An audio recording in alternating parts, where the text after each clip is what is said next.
Bienvenue à Voix de l'innovation, une émission podcast de Équité où nous explorons les idées qui façonnent les passionnés du développement logiciel sur mesure. Je suis Romain Rosvik et aujourd'hui nous allons rencontrer des personnes extraordinaires dont leur passion a transformé leur manière de travailler et d'innover.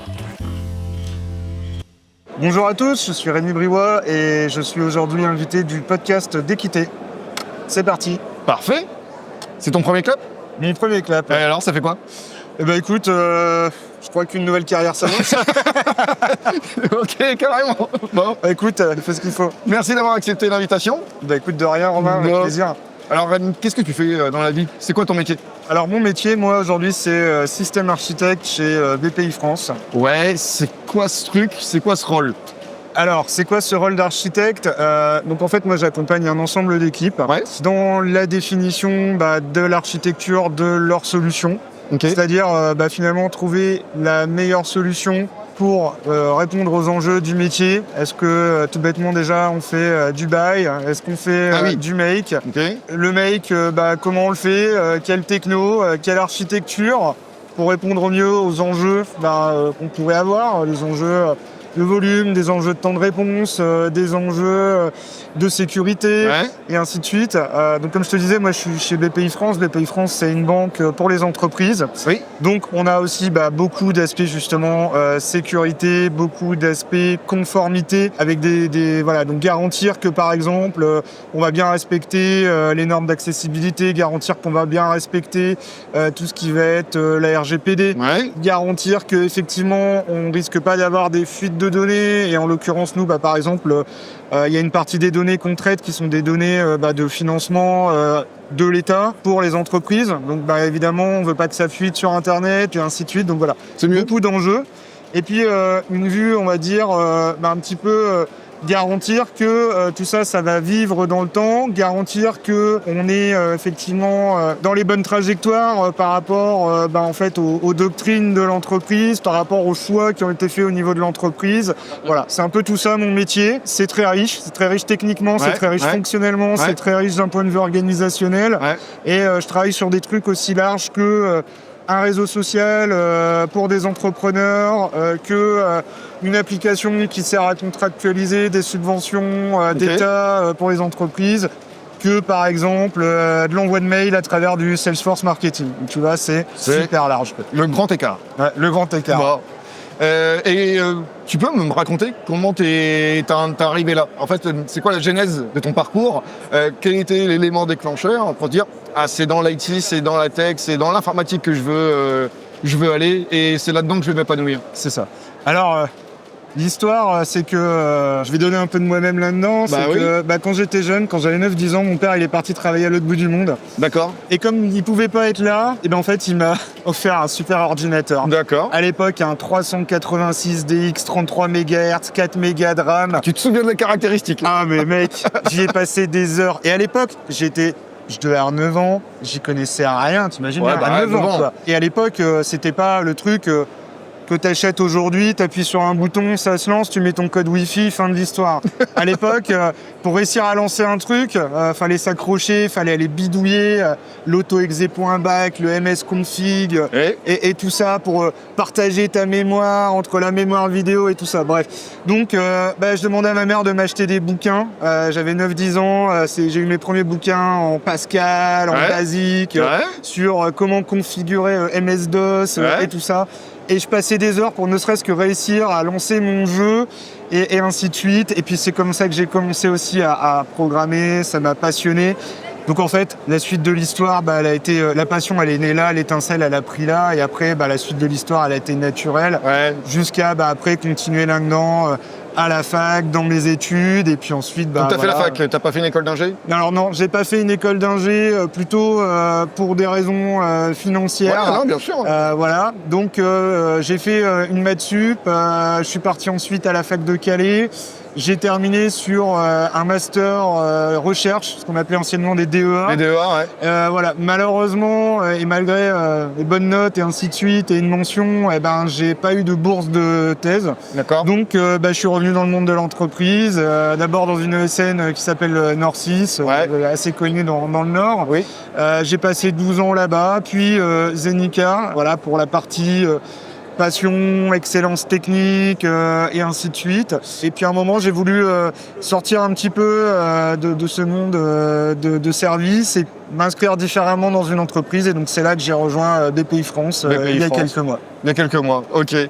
Et dans tout ton parcours, là, quel a été pour toi le plus grand défi que tu as rencontré? Et si tu peux m'expliquer quelles leçons que tu en tires? Le plus gros défi que j'ai rencontré, syndrome de l'imposteur. Ah, c'est ça pour toi? C'est un des gros challenges. Hein. Oui, c'est vrai, mais ça, il y en a beaucoup qui ont ce syndrome-là.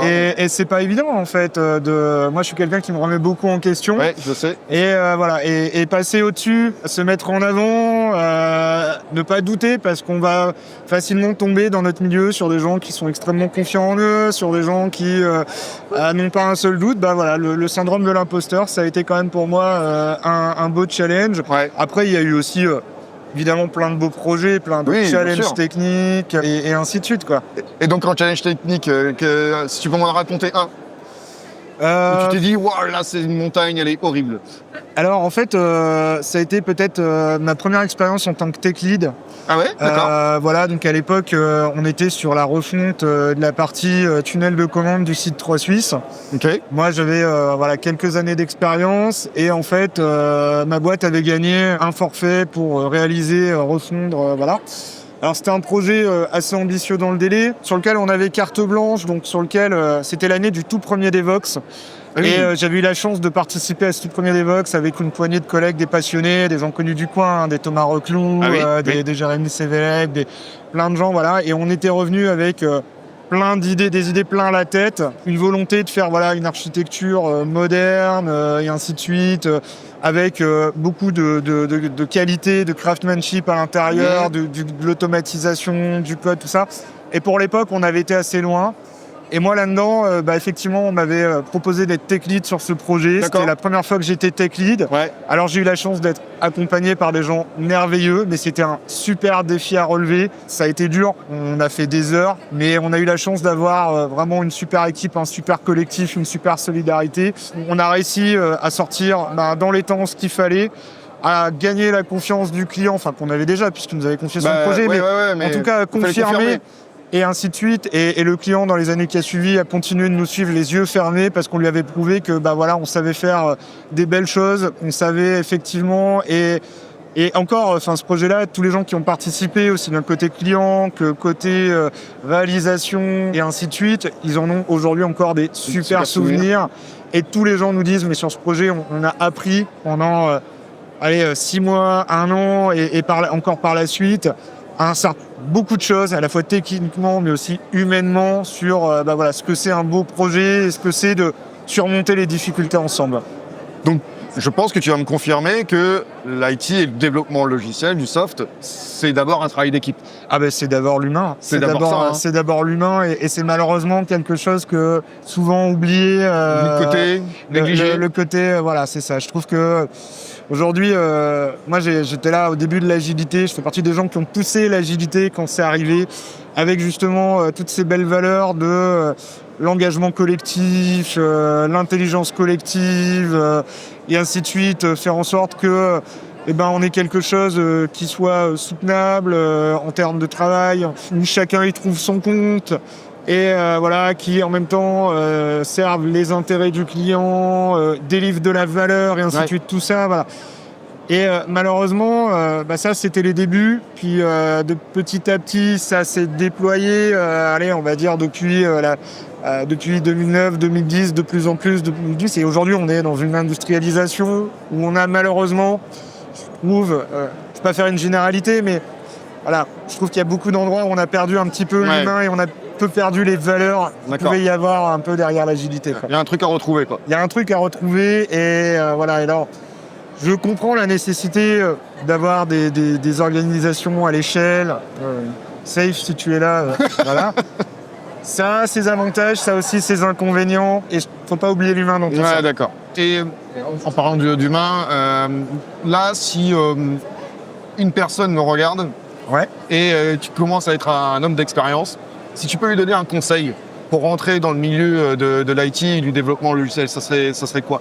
Eh bien, déjà, le premier conseil, c'est n'oublie pas que l'informatique, ça ne fait que bouger. Alors, prends en compte qu'il faut se former en continu et que c'est pas forcément la responsabilité de ton employeur. J'ai trop souvent entendu « Ah, mais on me forme pas ». Bah ouais, mais en fait, tu as fait le choix d'être dans l'IT, donc à un moment, faut aussi... c'est culturel. C'est culturel, tu vois. Faut aussi que toi, tu prennes ça en compte. Sois curieux, sois ouvert, discute avec les gens, persévère et crois en toi. Voilà, parce que on voit des gens qui, à la base, pouvaient paraître pas forcément doués pour l'IT et qui se sont révélés au fur et à mesure des années. Tout à fait. Donc voilà, crois en toi. Et surtout, ne te dis pas que parce qu'il y a un mec, on trouvera toujours meilleur que nous, on trouvera toujours un mec super capé, tout ça. Voilà, c'est pas pour autant que ce que tu dis n'a pas de valeur. C'est pas parce que tu as 1 an d'expérience et que tu es face à un mec de 20 ans d'expérience qu'il faut pas oser. Au contraire, tout le monde a des choses à dire, des choses intéressantes à dire, et c'est ensemble qu'on va créer la valeur, c'est nos diversités, et c'est ensemble qu'on va apprendre, c'est ensemble qu'on va construire, et c'est ensemble qu'on va avancer. Parfait, super conseil, j'adore. On a une édition spéciale au Devlil. Ouais. C'est ton premier Devlil? J'étais là au premier et je pense que j'ai dû faire un bon 80% des éditions du Devlil, et ça fait plaisir d'être là, de voir les copains et d'être à la maison. Ouais, carrément. Tu fais aussi d'autres salons, d'autres conférences en France? Alors là, récemment, j'en ai pas trop fait. Quand je peux, je vais au Devox. Ouais, tu as parlé du Devox. J'aime beaucoup aussi le Mixité à Lyon. Voilà. J'ai jamais eu l'occasion, mais j'aimerais bien faire le Brestcamp à Rennes. D'accord. Je l'ai jamais fait encore, mais c'est pas faute d'avoir essayé, mais ça s'est jamais mal goupillé. D'accord. Voilà. Et puis sinon, j'aime beaucoup aller aussi au Devox à Anvers. Tu vas à Anvers aussi? Okay. Ouais, j'ai fait plusieurs fois à Anvers et j'aime beaucoup aller à Anvers. Et après, j'ai découvert une super conf à Berlin qui s'appelle Agile Meet Architecture.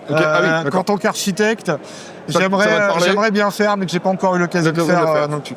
Ok. En tout cas, toujours aussi passionné. Voilà, toujours aussi passionné. Merci d'avoir accepté l'invitation, c'était super cool. Merci à toi, Romain. Allez, ciao. Ciao. Merci d'avoir écouté Voix de l'innovation. Nous espérons que vous avez trouvé cette conversation inspirante. Suivez-nous sur vos plateformes de podcast préférées pour ne pas manquer nos prochaines émissions avec de nouvelles personnes passionnées de développement logiciel.